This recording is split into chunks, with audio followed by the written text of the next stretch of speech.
Trade wars. What is a trade war anyway?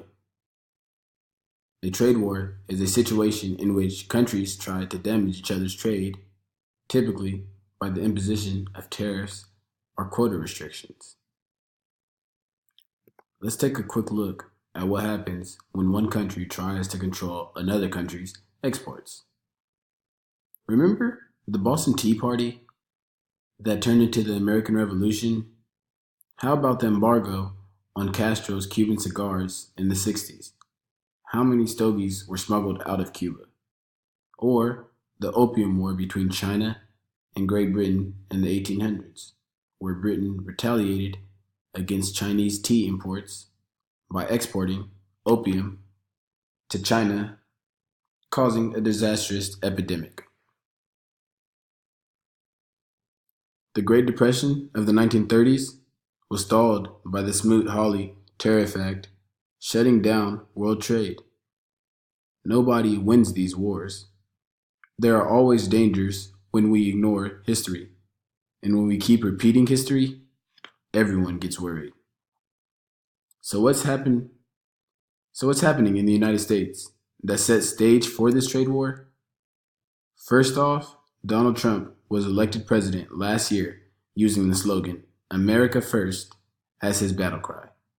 Then, Trump withdrew from the Trans-Pacific Partnership his first day in office, denying American exporters better access to foreign markets from 11 critically important Pacific nations. This announced to the world he is a true believer of aggressive trade protectionism. Next, he announced plans to renegotiate NAFTA, much to the chagrin of Mexico and Canada. Now the Trump administration wants to impose trade penalties against China. And the blowback is the expected consequence. He suggests the United States impose tariffs on steel and aluminum. Trump's motto of America First is threatening our international trade system of open and free markets, one we helped create. The world economies are far more independent than they were, say, during the Great Depression, and a my country first trade policy could have a disastrous consequence or consequences for California as the ripple effect takes hold here. How disastrous? Let's take a look. Suppose the European Union decides to retaliate by imposing tariffs on American goods, like Harley Davidson motorcycles or Kentucky bourbon. Suppose China decides to push back and impose punitive duties on $3 billion worth of U.S. imports coming from American farmers. And how does the World Trade Organization feel about this disruption in global trade? The World Trade Organization has warned a trade war with China could severely derail the global economy. Some economists think this trade war will never materialize once President Trump realizes what he's up against.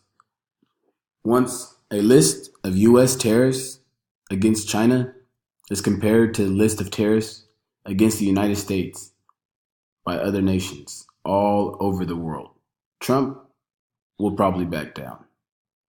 Some see Trump's tariffs on steel and aluminum as fairly crude, as he tries to block competition and make the American steel industry stronger.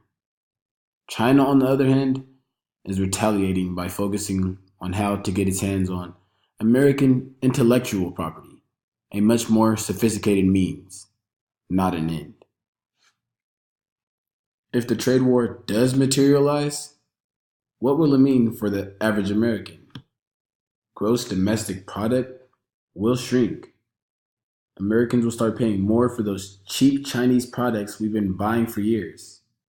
And corporations may very well pass on the cost of tariffs to the American consumer.